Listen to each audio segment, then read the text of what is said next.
This is the Baymont Podcast with Marty Solomon. I'm his co-host, Brent Billings. Today, Josh Bossé is bringing in Reed Dent to consider the appointed time for everything. Mm-hmm. We're going to cover it all today, from what I understand, right? All of them. Every appointed time. Now is the appointed time for podcasting, it seems. Yes. Before we get into this, of course, we have our obligatory warning. Remember, this book is very dangerous to us. This book is so dangerous, they almost didn't put it in the Bible, folks. Is this this is a BuzzFeed tagline for this episode? Yes. For this book of the Bible. Yes.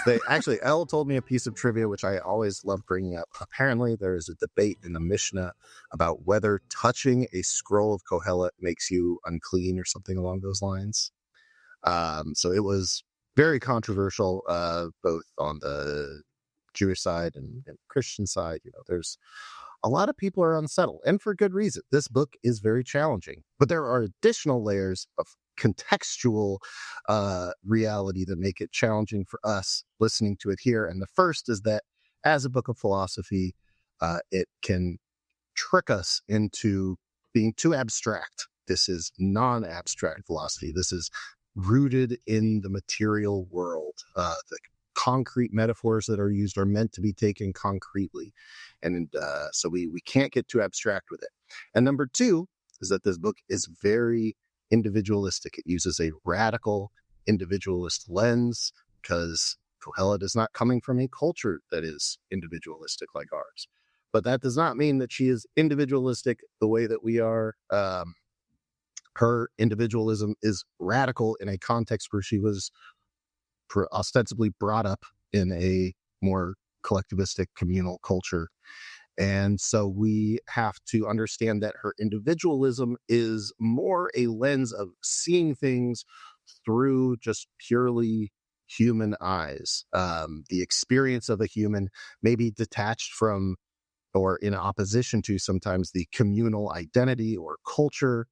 And so we have to not just try and project all of our individualistic and abstract philosophical norms here. Qohelet is not just making statements that she thinks is true and then backing them up with facts. She is actively exploring with us the tension between questions and these extremes we've talked about in the last two episodes of time, the past, and kind of the existential tension of trying to become wise when the past can't be changed, and time only moves forward. We grow older and we can't ever undo that.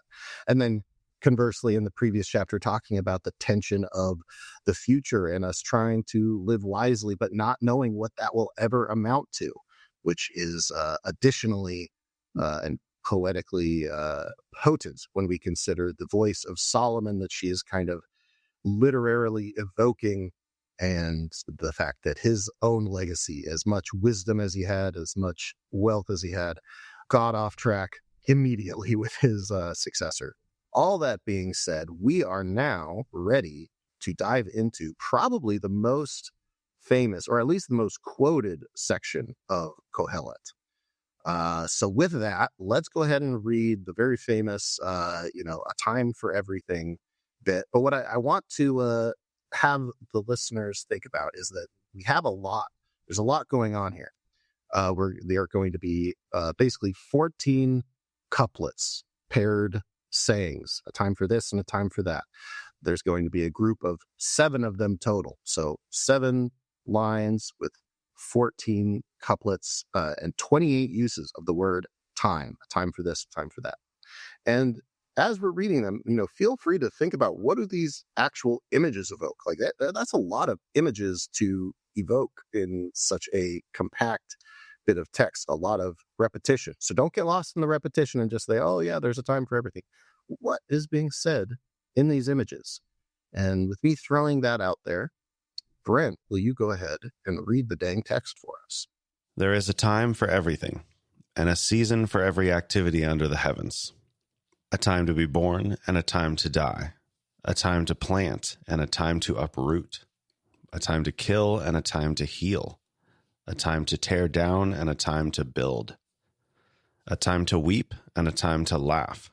a time to mourn and a time to dance, a time to scatter stones and a time to gather them, a time to embrace and a time to refrain from embracing, a time to search and a time to give up, a time to keep and a time to throw away, a time to tear and a time to mend, a time to be silent and a time to speak, a time to love and a time to hate, a time for war and a time for peace. Beautifully done. Thank you, Brent. I mean, is it though? I just feel like there's so much repetition. I'm like, I'm not quite sure how to read this.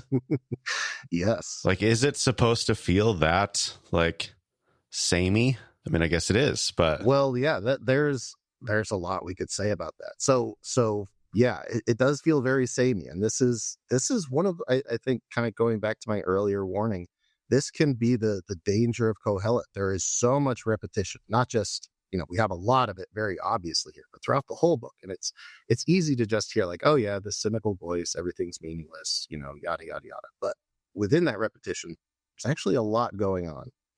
And one thing I want to say right off the bat is that I have a bone to pick with this translation. Me too. Okay, what was your thought? The beginning, there is a time for everything and a season for every activity under the heavens. Uh-huh. Those words are respectively zaman and et. Yes. Et gets translated season in that first verse, but every instance of time afterwards is et. Yes, indeed. That is a great point. And the word et there is like the most general word for time. So it does make sense to translate it as time. And the reason why they don't translate it as time in the first one is that word zaman, it's a word for like a very specific appointment. Like, this is, again, kind of a more of a Western thing, with our desire for punctuality. But it's like we always eat dinner right at 6. Like that would be the word zaman. Like there's an appointed time for this one thing. So there's a lot of specificity to that word. In the NASB, they just say there is an appointed time for everything, and there is a time for every matter under heaven. So they keep it consistent. NET does something similar. They say appointed time and appropriate time. Yes. And see, this is where that word et, it is very, very general and can be a little bit broader. Once you get into kind of adding connotation to it, it's a word that's used so frequently, I don't really know if there's a solid connotation. That would be a good L question. But in general, though, I'm going to say I'm fine with it. It is interesting, though, that Qohelet starts by talking about there being a specific time for everything. Like there is a very, like, this is kind of painting a picture of like kind of a clockwork universe of like there is a specific time for this and a specific time where this is going to happen. And that seems kind of out of step with Qohelet's sense of feeling befuddled by the world, kind of the cynicism. Like, is there really a right time for everything? Like that doesn't seem like a super Qohelet point to make, but we'll get there. The bone I had to pick with the translation was the very, very first image. Now, your translation read a time to be born and a time to die. And that I just can't agree with, because the word there, it is the word for being born, but it's in the active sense. So it would be a time to give birth and a time to die.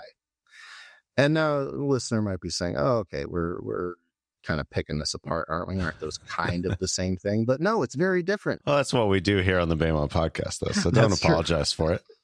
It totally changes the subject, right? Yeah, because yes. If it's being born, it's a child, but if it's giving birth, it's a mother. Yes. And specifically, I think, everything else we see in here is very active, right? You're killing and you're healing. You're tearing apart and then you're sewing back together. You're loving and hating. Like it's all things you actively do. Being born is passive. To me, what this highlights is, we can see pretty clearly most of these paired images are opposites. But if we think about it, even more actively in terms of what does it mean to do this versus doing that, we have giving birth, creating new life, and a time to die, to give up your own life, so to speak. It's not quite the same opposite that we might draw, where like in a Western sense saying, oh, you're born and then you die. Like that is kind of a perfect, neat little symmetrical parallelism. But I like Qohelet's tension here because this is the tension between like the stage of life where you are creating new life. And, as a new parent, there's definitely a difference between being born and being a kid versus the time of life when you are giving birth and having a kid. You are full of this like messy, chaotic endeavor of raising up new life, raising up a generation, versus being at the end of your life where you've done all the work. You are now moving on to accepting your end, to seeing your legacy go forth in front of you. And what's also interesting is the parallel image that we have, which is a time to plant and a time to uproot what is planted. Kind of parallel, right? You plant something, you're creating new life. And then we have this uprooting what is planted. Now, this is a little bit different because, it doesn't, the above image of a time to die is not, something that I don't think Qohelet is talking about suicide or intentionally killing yourself. But this idea of uprooting what is planted is also connected to the idea of being like a transplant, being a foreigner, or also of being barren. Sometimes it's used on occasion. But this idea of bringing new life and, like we could say, starting a new community, right? If you plant something, you're usually planting maybe a field or a garden. You're not just creating life in this individual sense, but you are creating a whole new sphere of life. You're not just giving birth to an individual child, but you're giving birth to all the things that accompany that. You and the community raising them and doing this group effort to create more life.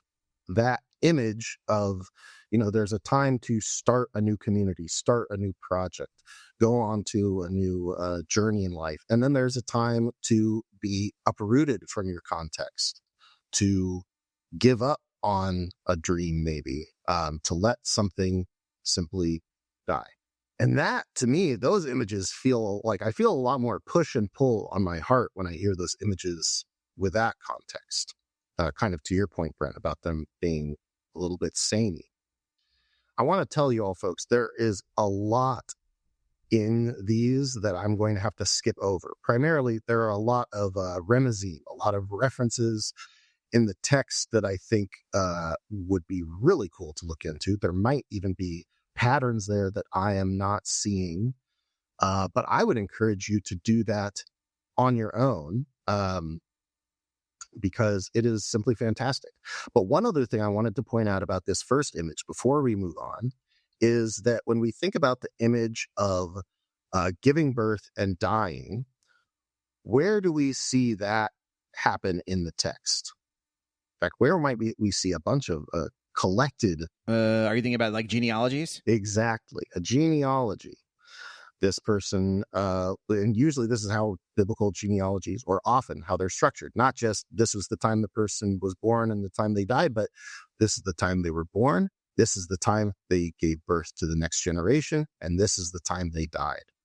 So again, makes a lot of sense to have this genealogy work, talking about not just your own beginning and end, but the cycle of one generation building onto the next, followed by this image of planting and uprooting. There is a time to carry on your lineage, and there is a time to pull up the plants, pull up your tent stakes, and switch it up, move on, depart from your family.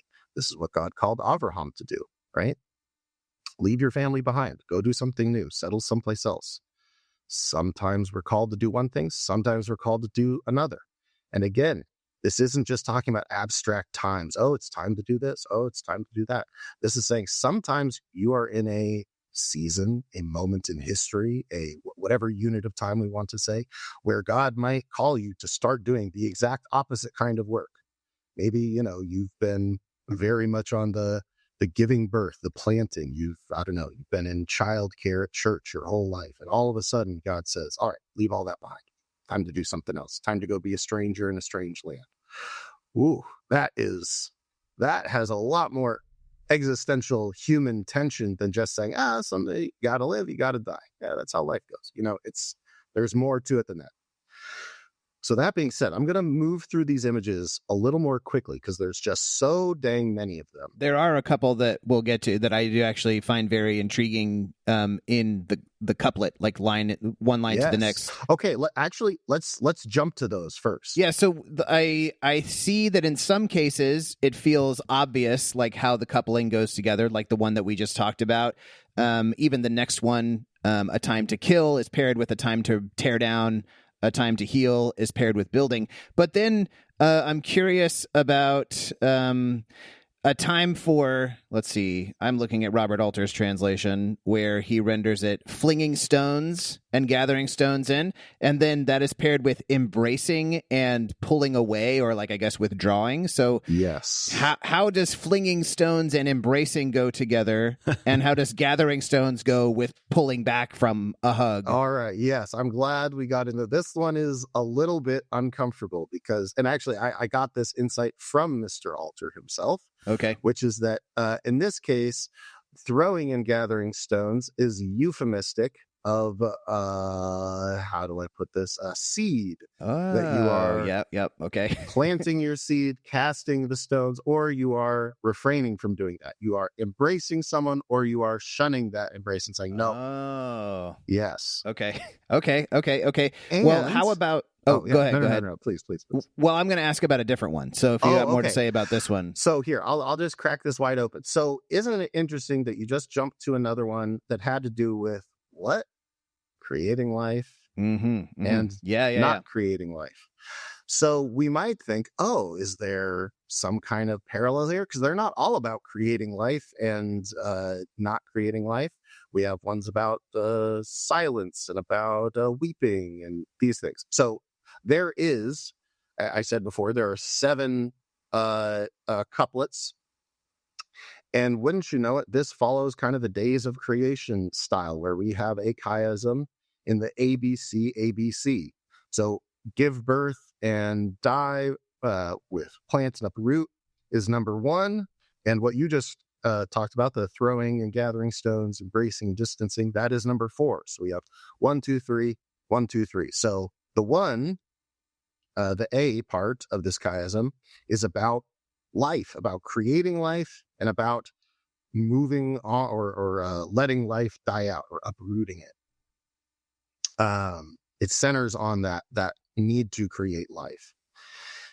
And we'll see that the other ones, the B and C, have their own parallel.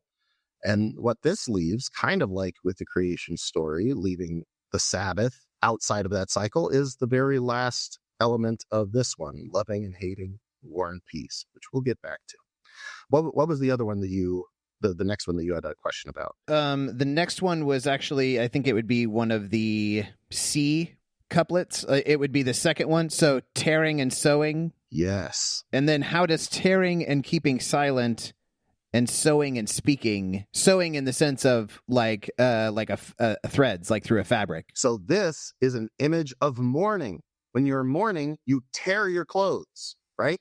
And when you are mourning, the people around you, they're in silence. You're not talking like normal. You're going around in silence. Maybe you're crying too, but you are in mourning.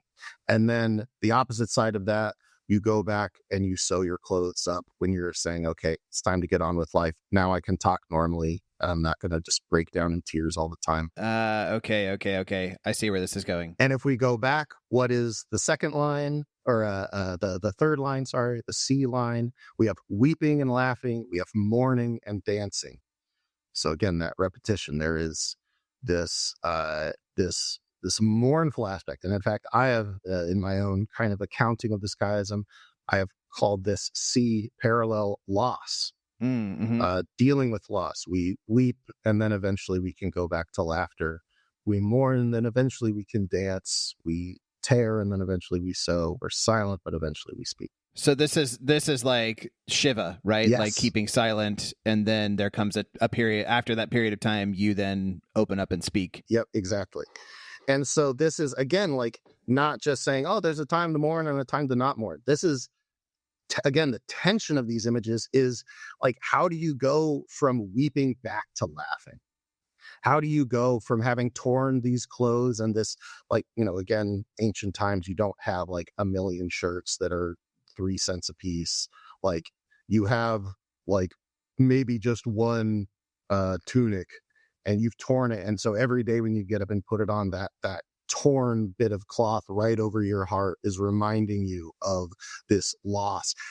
At what point do you say, okay, I'm going to fix this, I'm going to sew this back up? Like, it is about the moving on, that like tension of like, when do you stop mourning? How can you stop mourning for this person you love? So what's in between these two? What's in between the creation of life and mourning? Mourning's usually the loss of life. You got a time to kill, killing and healing. Yep. Tearing down and building. Yeah, this is interesting, right? Like, seeking and losing, keeping and flinging away. Seems like those actually are coming in the opposite order, like, if that makes sense. So killing is first, killing and tearing down, but then in the second one, losing and throwing away are the second half of those lines in the couplet. Yes. Now, so yeah, this one is a little bit trickier in that sense. The first B line, kill, heal, tear down, build up, like you said, that one is very kind of straightforward. So I looked up the first mentions of all these words, and this is where I found a lot of the interesting stuff. So if you want to do a word study on this, that's what I would do first. Look up all the first mentions. Ecclesiastes uses a lot of words that are not in Torah, but interestingly, for a lot of these, they go back to Torah. So kill and heal. Kill is kind of obvious. It's Cain, right? That's the first time we have any killing. The first healing is when God heals Abimelech. After him and his household have been, quote unquote, shut up. Bodies have been messed with by God, and God heals him. And what's interesting is that in these terms, like, conflict exists in both cases. And when we think of killing and healing, we think, oh, first you kill, and then afterwards you take care of people's wounds. But in the case of Abimelech, there is no initial violence between Abraham and Abimelech. The healing is what resolved the conflict. So these aren't necessarily like different stages of the same story, but we can also see it in a certain sense as different ways of how do you resolve a conflict. Do you resolve a conflict by attacking the other person? Do you resolve a conflict by trying to heal the other person? And before we quickly jump into, well, of course, the Jesus path is to heal, not kill, let's remember that this is also, speaking in, historically, a post-exilic context. So we could be talking about, a Roman soldier, messing with your wife when you're on the road. Like, what do you do? What do you do? And Qohelet is not, we have to remember not Qohelet is talking about what is happening under the sun. So not like that Qohelet is excluding a religious life or making decisions based on faith, but Qohelet is very much a realist and asking the tough questions that life throws at us. So we have tearing down and building up. When we enter the land and there's all these high places, we have to tear them down. But what do we build up in its place? Or do we build up in its place? I think about Jericho, right? There's a curse put on anyone to rebuild Jericho. Building does not always mean something positive. In fact, one of the first times that building up is used is it's used euphemistically, talking about Sarai being built up through Hagar with her surrogacy, which we would look at that and maybe not look at that as building up in a positive sense. So these are not images, some of them can seem black and white, not always is black and white. And again, it's about that tension. And if we look at that second one that you brought up, Reed, of seeking and losing, guarding and throwing away. So first of all, to seek in the Hebrew is also used. It's not necessarily just looking for something that is lost. It can also be like when God talks with Noah, when he says, if whoever kills a person, they will have their blood shed. Whoever sheds the blood of man, by man, their blood will be shed. Right before that, it says, God will seek the life from anyone who spills blood. So there is a sense of the word seeking that can mean to go and demand something of someone. Like if someone borrowed your lawnmower and you went to seek it from them. So it doesn't necessarily mean like, oh, I'm just out looking for stuff. I'm trying to find myself. I'm a seeker. Like it can mean to go and demand, or to let something be lost. And that word for lost is also the word for destroyed. Like when we say like, oh, this, or actually they say it in Exodus, the court magicians, they say, don't you see Egypt is lost? And it can mean lost, like lost in the desert, but it's usually a word used to talk about something being destroyed utterly. So do you go seek something? Do you go, if you're, I remember when I lived in Spokane, we had a landlord that was very, very unreasonably picky. We spent, hours cleaning our apartment. And then she said, oh, well, I had to redo this, so I'm going to charge you $200 out of your deposit. I'm not going to get that back to you because of this and this. And I could have sought after justice and taken her to small claims court or something, or I can give up as lost my deposit and just say, all right, we're going to let that go. And parallel to this, word for keep there is that word shomer that we've talked so much about. Shomer being a guard word, to guard and protect. Do you look over something when you're in a time of conflict? Are you protecting things at all costs, or are you willing to throw stuff away? I remember as a kid when I first heard about the story of Jonah, right? When they're in a storm, they start throwing stuff overboard. And I was like, what, really? Like throw all the stuff you were carrying? Like, what the heck? Like, why would you do? I would not do that. I would want to keep all my stuff. I'm a kid. I'm thinking about losing all my toys. All my pogs. Yeah, exactly. They don't even weigh that much. Come on. But there is a time where you guard and there's a time where you throw away. And again, that tension of when do you choose which one or what? And again, the tension can become, what if one becomes the other? When do you give up after you've said, no, we're going to find this thing. We're going to seek it. When do you give up and say, okay, but like, this is kind of the sunk cost fallacy, right? It's easy for us once we've gone down one line of reasoning to stop and say, you know what? I think it's actually time to just give this up, or it's time to throw the cargo overboard, or it's, I've been trying to heal this, but maybe it's time to kill this relationship and move on with my life, or whatever. So there is this cycle here we can kind of see of, life, creating it, maybe walking away from it at times, or accepting its loss. Then we have conflict, and then we have loss. How do we mourn? Life, conflict, loss. There's probably a more poetic way to string these things together, but that's the best I have for you right now. That's good.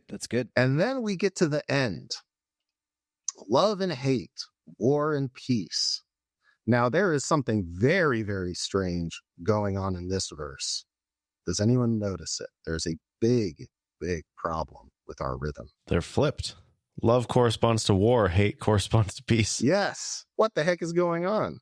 It's almost as if this seventh couplet is itself its own little chiasm, where we have love and peace on the outside and hate and war on the inside. What's also interesting with this one is that when I was looking at the first mentions, again, kind of going to the Qohelet's love of kind of these gray areas, these tough questions, the first use of the word love in the text, does anyone want to guess without looking at the episode notes? It's too late. I already looked. Sorry. I haven't looked. The first use of love? Yes. It's going to be used of God, I would bet. Am I close? Is it? Nope. Is the word? No, I'm not. Okay. God is saying it. Hold on.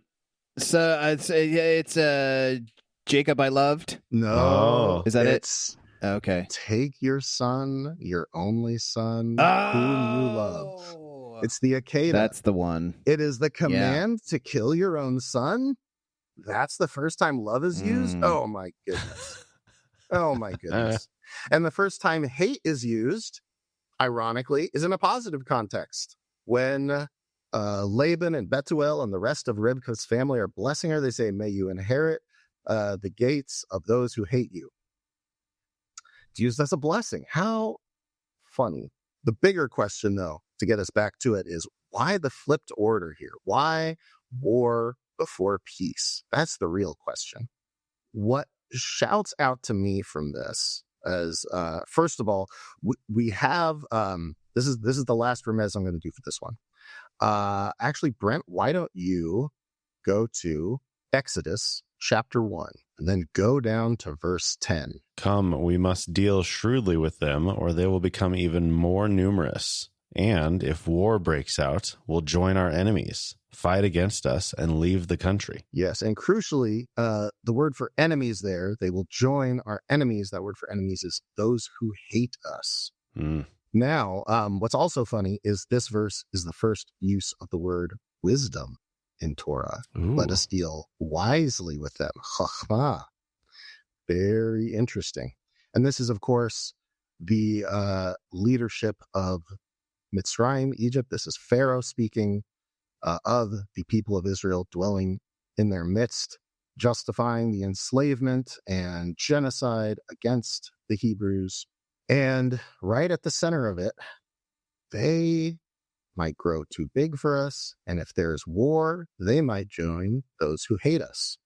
War and hate, right in the same verse. How interesting. Also, along with the word for wisdom, how doubly interesting. Now, again, I don't know how many of these first mentions are intentionally evoked, so we can even let go of that. But what I think is so interesting here is that, to me, this whole arc, all these tensions that Qohelet is pulling out, they're not really a lot of the tensions that I feel in my daily life. But they probably would be if I was in exile. When is the right time to start a family in exile? When's the right time to start a new life? Yeah. How do you deal with conflict? Do you stand up for your rights, even though you're probably going to get ignored and shouted down and it might be more trouble than it's worth? Does your cousin who got in trouble, do you cast them away and let them deal with their own consequences? Or do you fight for their justice in a broken system that isn't even yours? It's someone else's. You're here because someone took you from your land. How do you deal with loss when it's all around you? How do you ever find a way to get to laughter? Yeah, that's interesting, because in the context of my own life, I feel like most of these, it's a rotating cast, but they come up somewhat regularly. Yeah. But then in the context of exile, like almost every one of these, every day or every week, like this is a constant tension for them. Well, and it's also, this is individually, and, you talked about the individualism of Qohelet, but individually there is a certain sequence or rotation of these, but communally, these are concurrently happening all of the time. Yes. There is always somebody in our community who is experiencing love or conflict or loss. Absolutely.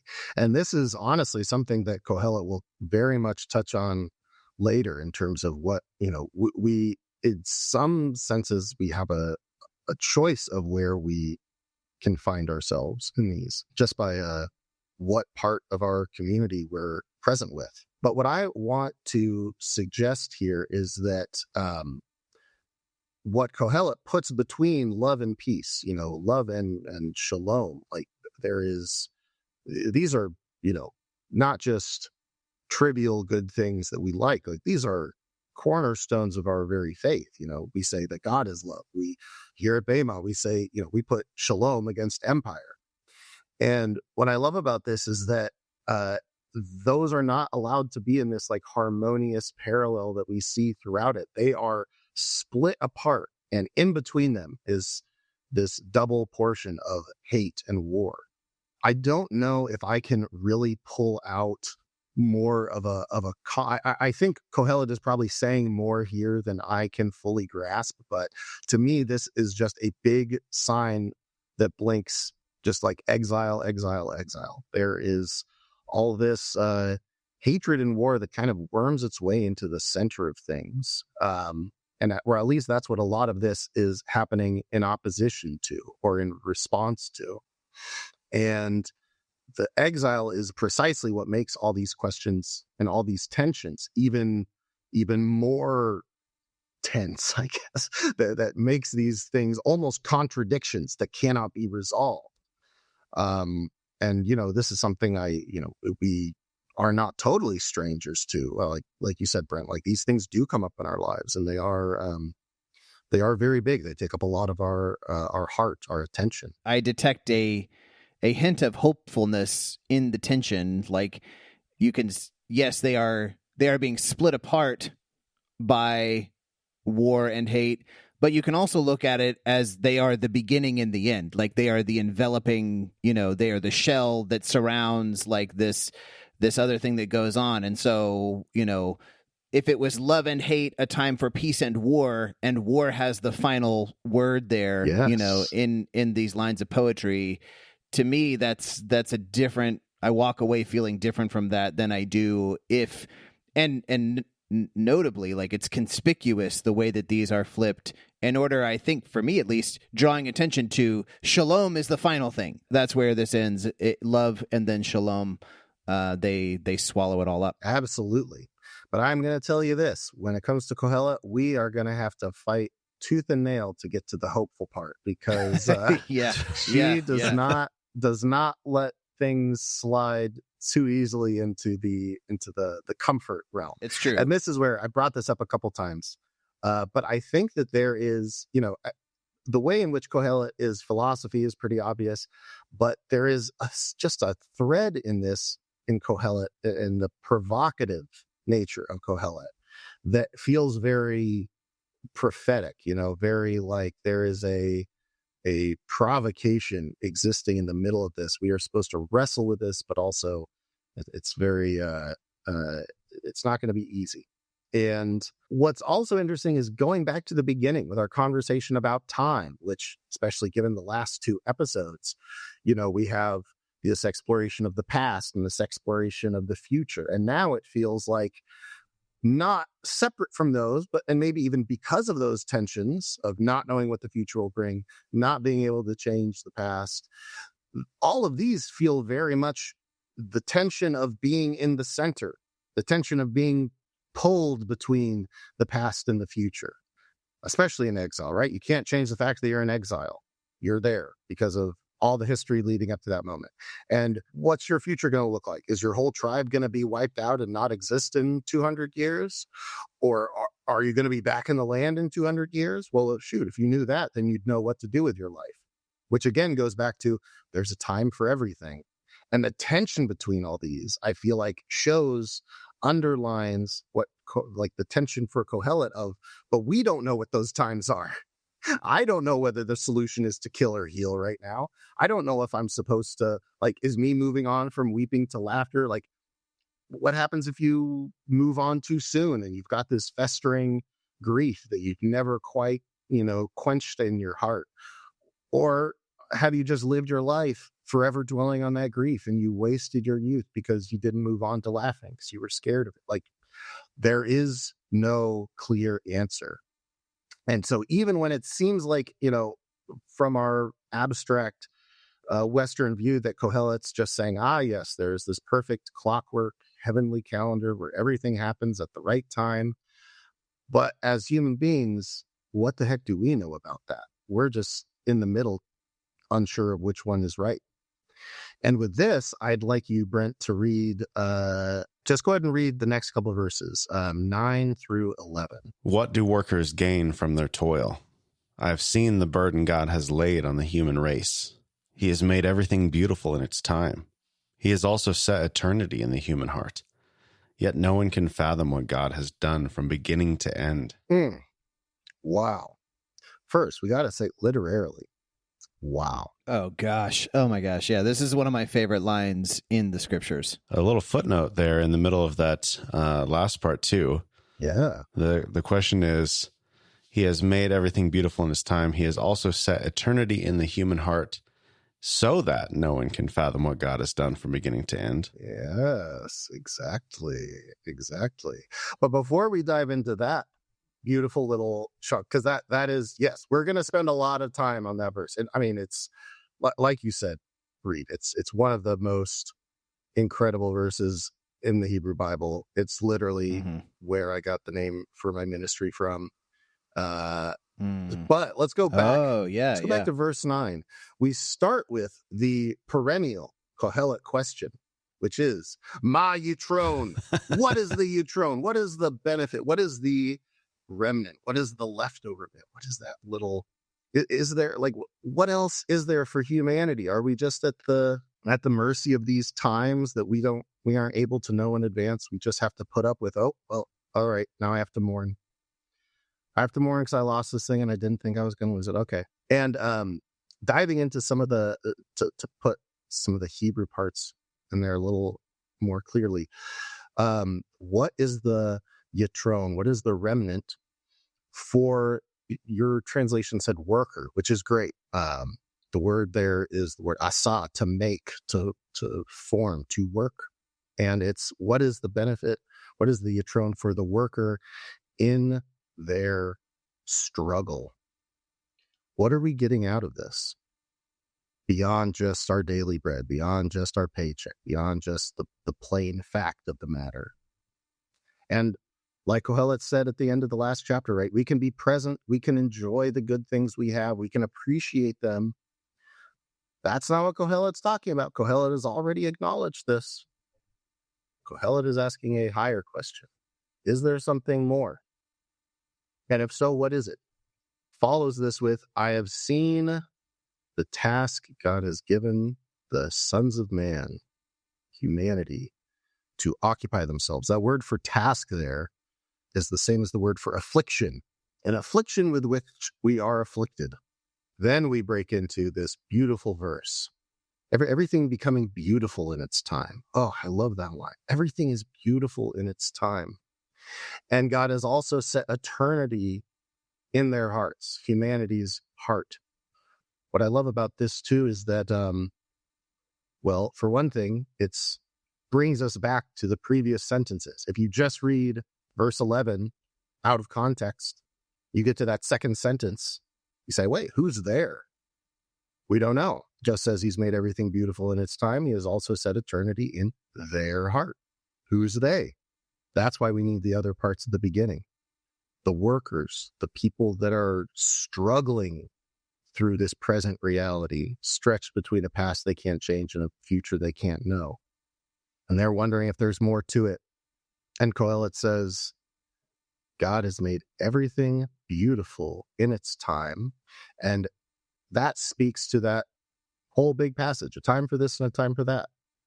There's even beauty, Qohelet is saying, in tearing your clothes when it's time to tear your clothes. There is beauty in living in harmony with these times we find ourselves in, even if it requires us to do things we don't like or don't want to do or aren't ready for it.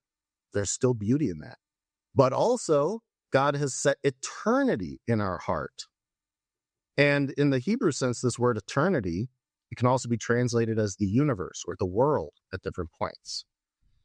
Because olam is, the word there is olam. Olam is not so much about time inherently as it is about, its root comes from the word hidden.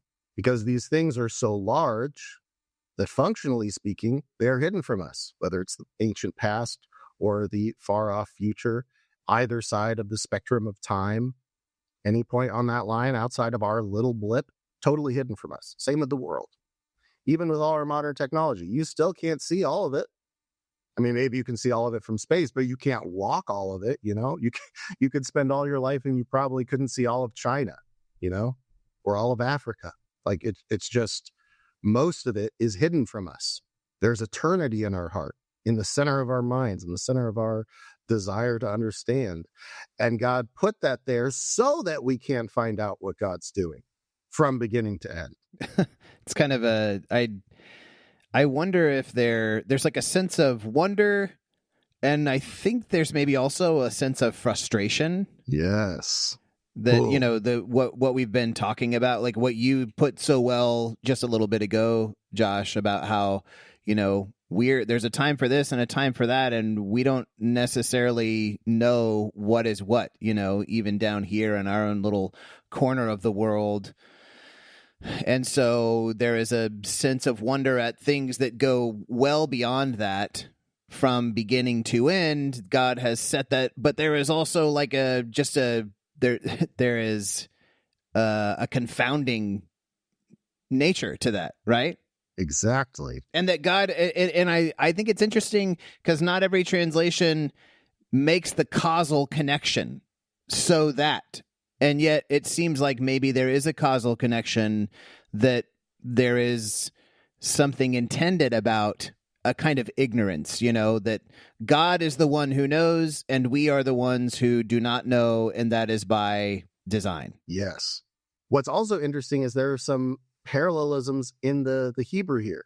We start with God made everything beautiful in its time, and it ends by saying we won't know the works God made from beginning to end. Again, a reference to time.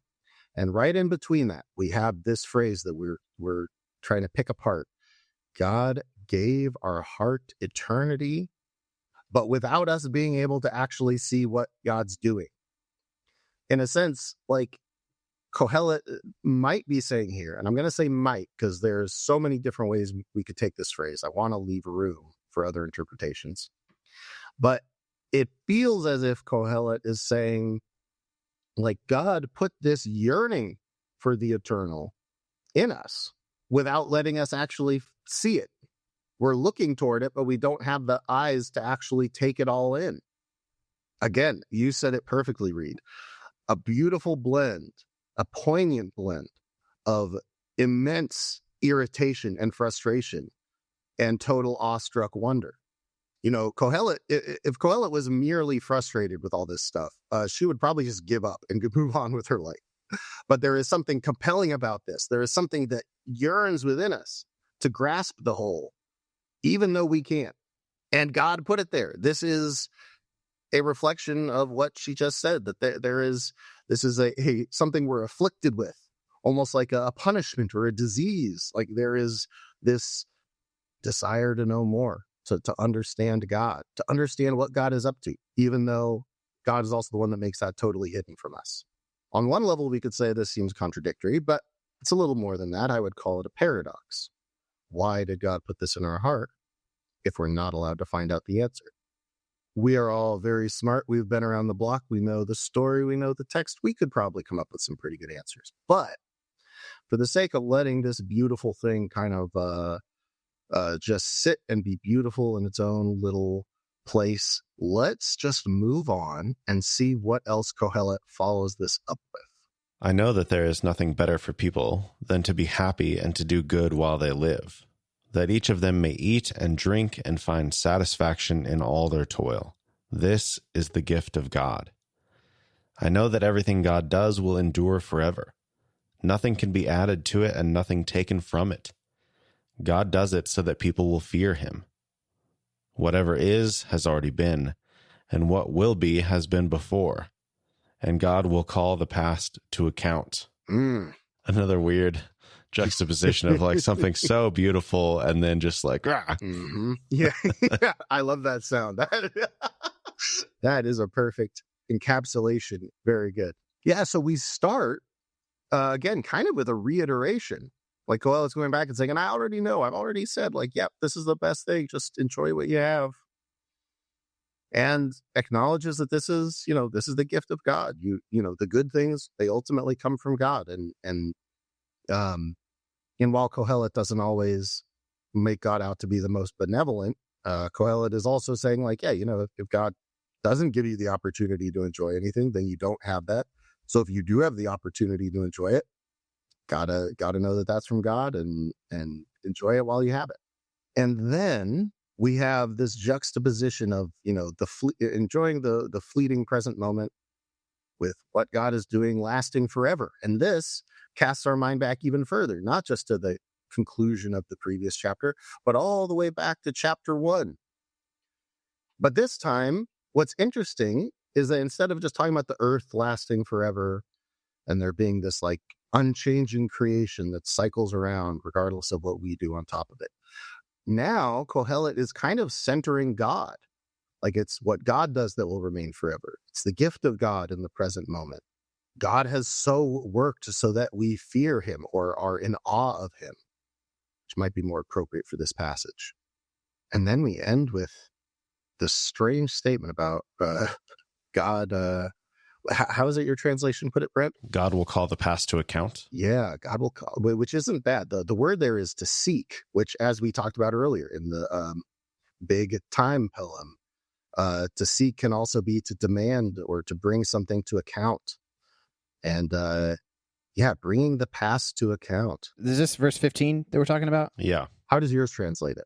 Well, both the JPS and Robert Alter translated as God seeks the pursued. I'm glad you brought that up. That's where I was going next, because it is a weird Hebrew phrase. So weird. God seeks what has been pursued. Interesting, right? What the heck does that even mean? Well, what has been pursued by whom? And presumably, if anyone else has pursued it, why does God need to seek it? What does it mean for God to seek this? Yes. This is What's interesting is, that word for pursue is usually pretty aggressive. It's used often in pursuing someone in battle is where it's probably most often used.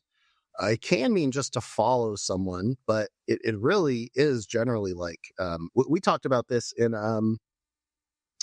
Psalm 23, I believe. May goodness and mercy follow me all the days of my life. May they pursue me. So there is something there. Is this talking about God seeking out those who have been maybe people who have been persecuted and preyed upon? A lot of translations put this idea of things that have been passed by, but it doesn't seem to have the same sense of what was chased after. A very puzzling verse, especially when we consider the first part of that, which is, again, kind of a reiteration of things that we've heard in chapter 1 of what has been is what will be, but God seeks what has been pursued. For one thing, this is just kind of a puzzling conclusion. We have all this, I just want to point out, we have all this, kind of reflecting back on things that Qohelet has already established, right? Oh, things will last forever. We can't really change that. Centering it on God, which is kind of new. But then we seem here for Qohelet to make a pretty declarative statement about what God is up to, even after we just had this massive poetic verse that we love so much about how you can't know what God's up to. What is this? Is Qohelet beginning to catch a glimpse of what God's agenda is? Is Qohelet saying something else altogether? Namely, and this is what I'm mostly trying to bring up, it's pretty odd that Qohelet is talking about what God is up to after saying, who can know what God is up to? Are you guys catching what I'm putting down here? Yeah, I mean, it's like it feels at odds a little bit with itself to say we can never grasp or understand, what God has done from beginning to end, and then to say, like in verse 15, yeah, but what already has been, that's whatever is already has been, and what is going to be already has been. Like there's a we don't get from beginning to end, but also the future is pretty much like the past. Like it just repeats itself.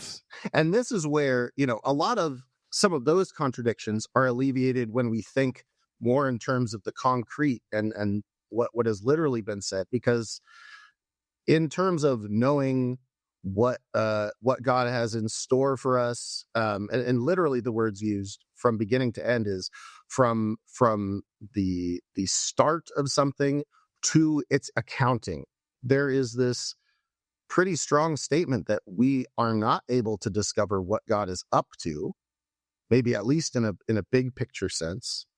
And then we have this reminder of everything that Qohelet has established, that, best thing is just to enjoy what you have in the present. What God does can't be changed. Don't try and mess with that. God's worked in such a way that we get to be in awe of it or in fear of it. If God says your time is up, boy, that's the only thing to really be afraid of. And God gives you something good, who can take it away from you? Does it feel a little bit like, so he talked several times about the concreteness of Qohelet's argument or observation.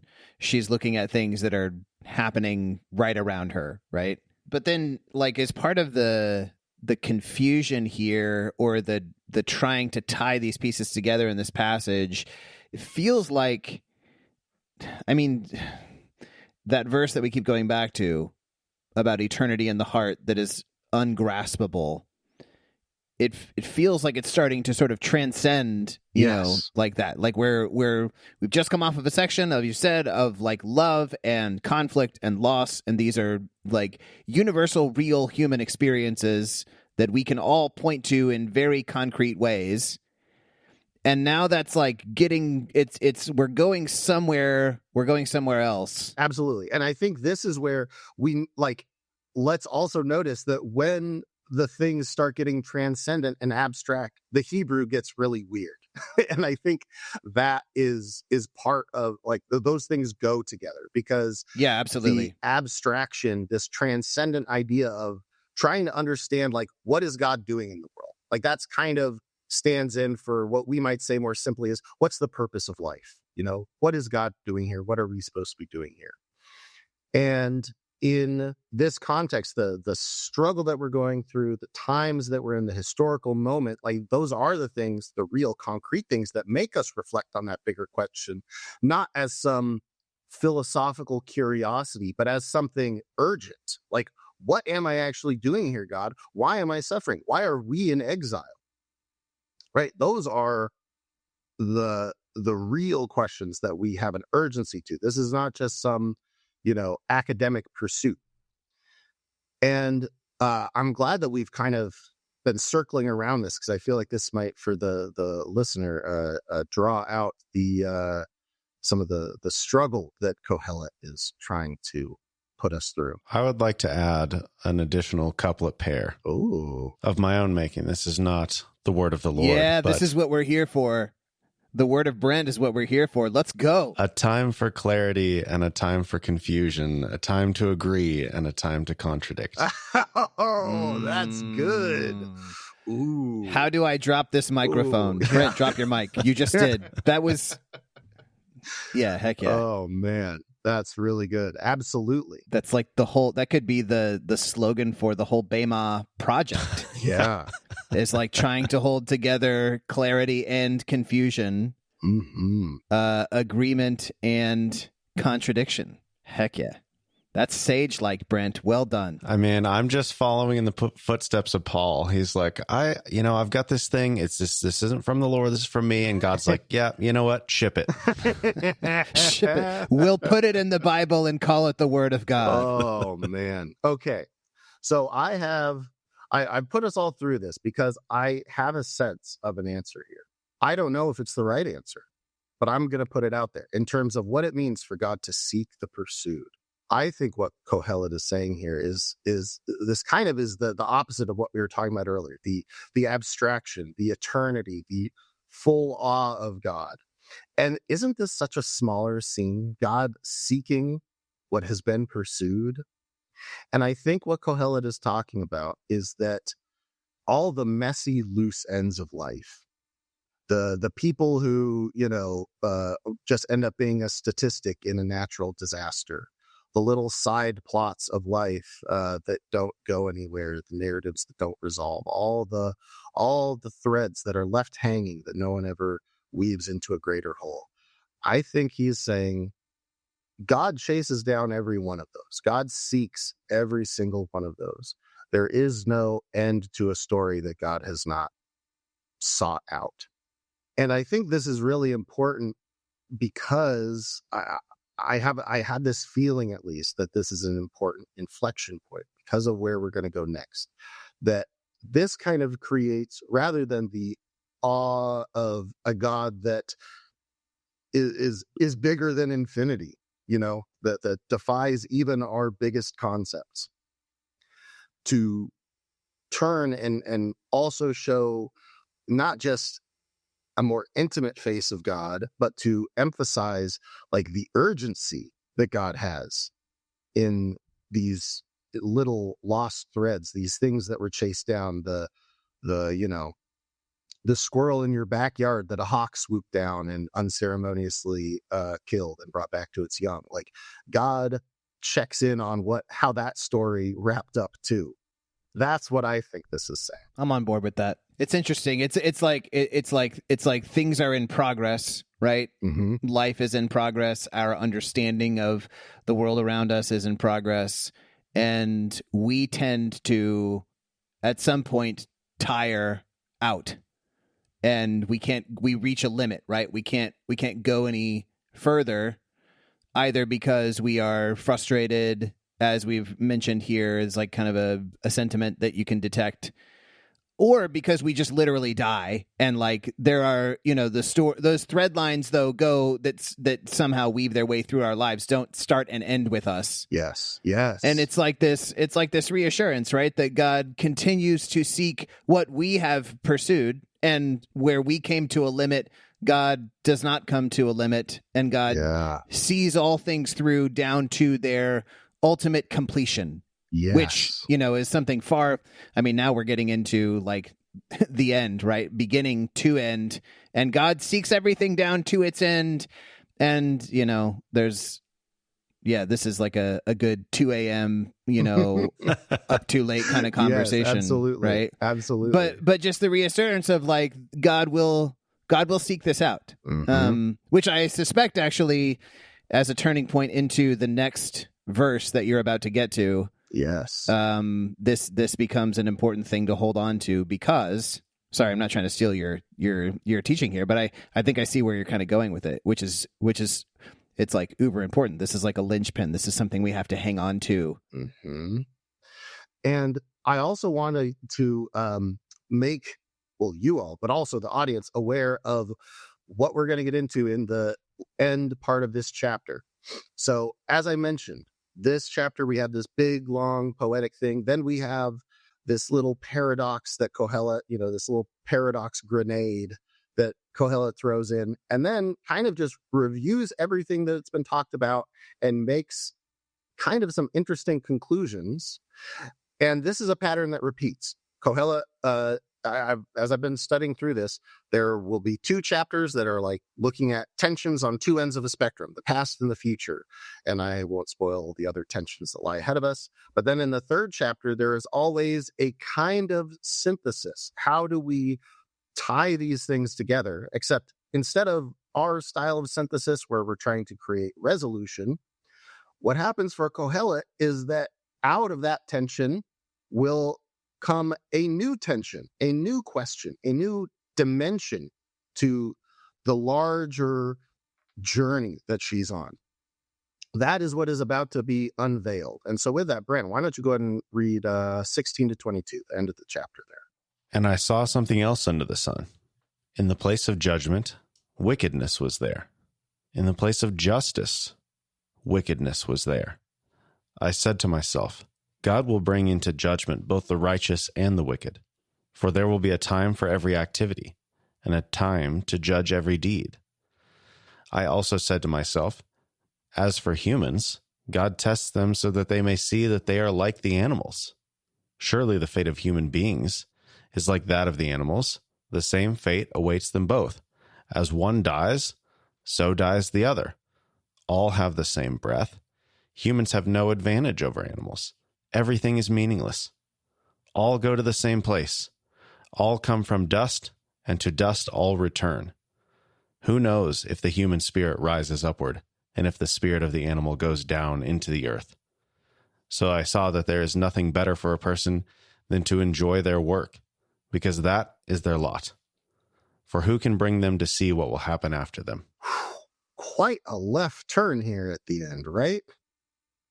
Like, this did not seem to be the track we were on. What's interesting, a lot of new questions and ideas spill out here at the end, but I think they all come from this inflection point right at the beginning of that chunk. That Qohelet looks around, and in this, like, after having this transcendent, insight and struggle with our connection with God and what is God really about? How did God make us? Why do we have this yearning for God? Then Qohelet turns around and says, wait a second. Everywhere that we're supposed to have righteousness and justice, I see evil there all the time. All the time. And sure, God will judge all this. Eventually in the future, there will be a time for that. So what is really being judged? Are we really as spiritually elevated? Is all this transcendence really warranted? Are we really different than animals? There was a line there. I really actually liked the way your translation put it, Brent, about the testing humanity so that we see that we are animals. Like, it's as if Qohelet is wondering, like, is this paradox? Is this contradiction real? Is there a secret answer? Is God trying to get us to yearn for something larger? Or is it like it seems and God is way bigger than us and we don't have any connection and we're just really, really smart animals? Because when I look at the places where we try and be the most like God, where we try and do righteousness and justice, we really do not do a good job of that.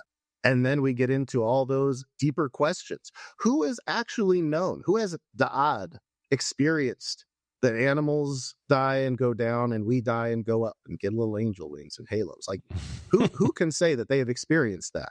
Yeah. Other than, all the people that write books about, I had I clinically died and then came back, setting that aside. But they don't even call that death. They always call that near death. It's like you didn't actually quite get there. Sure, yeah. You didn't quite experience it. Exactly. And that really is the question that Qohelet is posing. Like, we don't actually know that we are any different. We know we both die.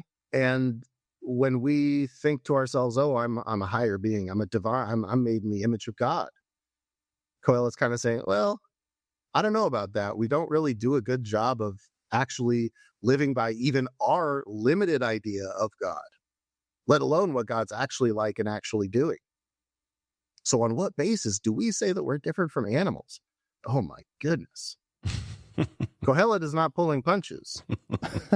How different a sentiment from when we did our Psalm series, whenever that was, and we did the one that talks about how you have made man a little lower than the angels, right? Yes. And Qohelet's like, yeah, like dogs. We're like dogs. Yeah. We're like cows. We're beasts. Yeah, it's kind of the opposite. He's like, you've made us a little higher than the animals, like just a little bit.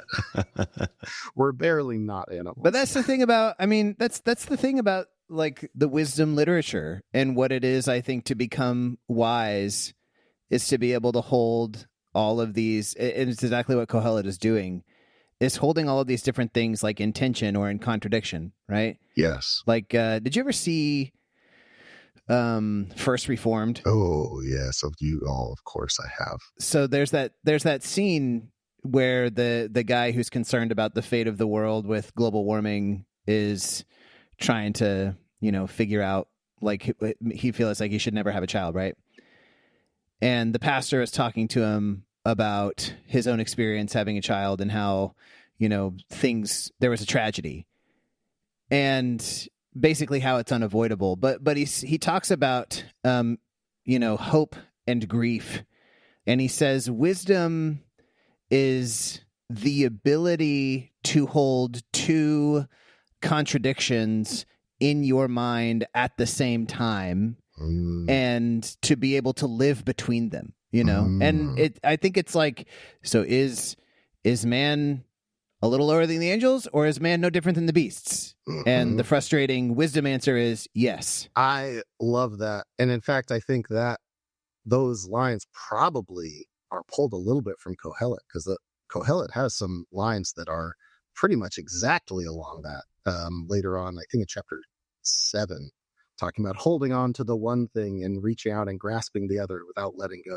So yes, I would certainly encourage us to see this as a provocative tension to live within. It's certainly humbling, especially for those of us who aspire to spiritual heights, to grow closer to God. It is helpful to, and I think humbling in an important way. It may, I think because it's heterodox, it can come off as something that is like forbidden to even consider. But this is in the text, folks. This is inspired stuff. Oh, and in the words of Brent Billings, according to the word of Brent Billings, there is a time for clarity and confusion, for agreement and contradiction. Exactly. A couple things I want to point out, though, in the Hebrew, which is that, first of all, when it says God is testing humanity, that word there is not the normal word for testing.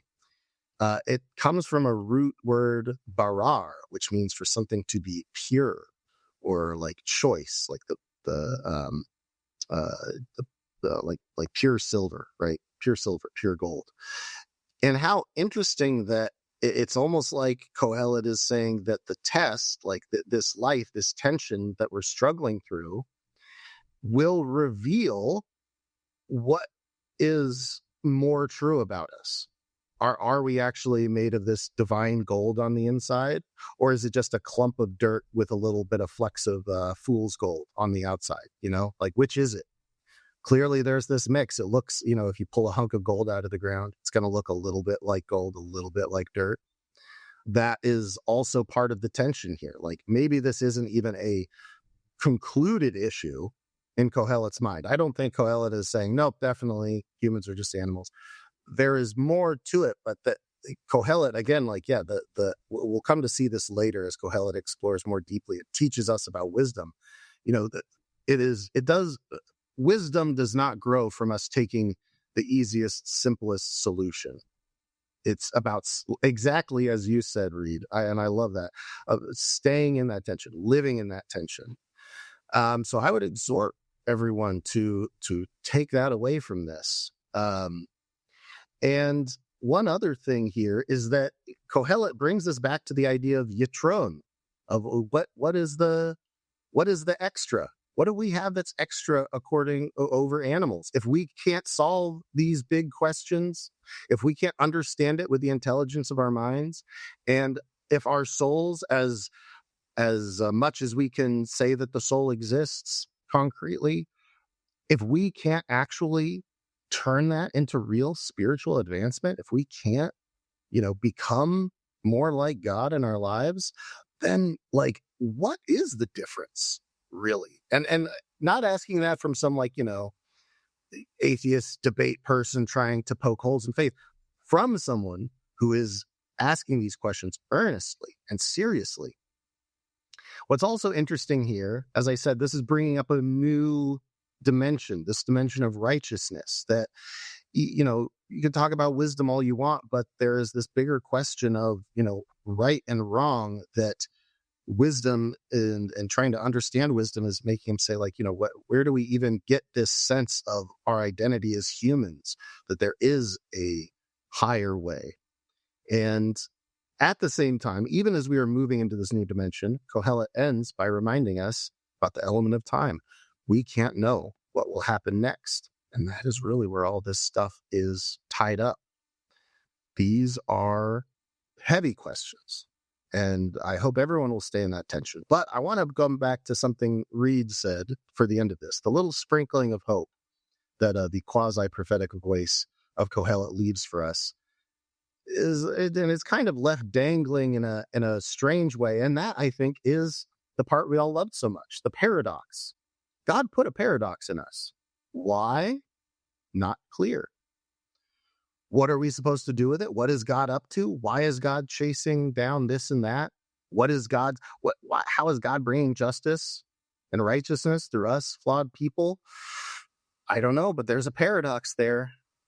If God just made us as very smart animals, I don't think we would have that yearning for eternity in us.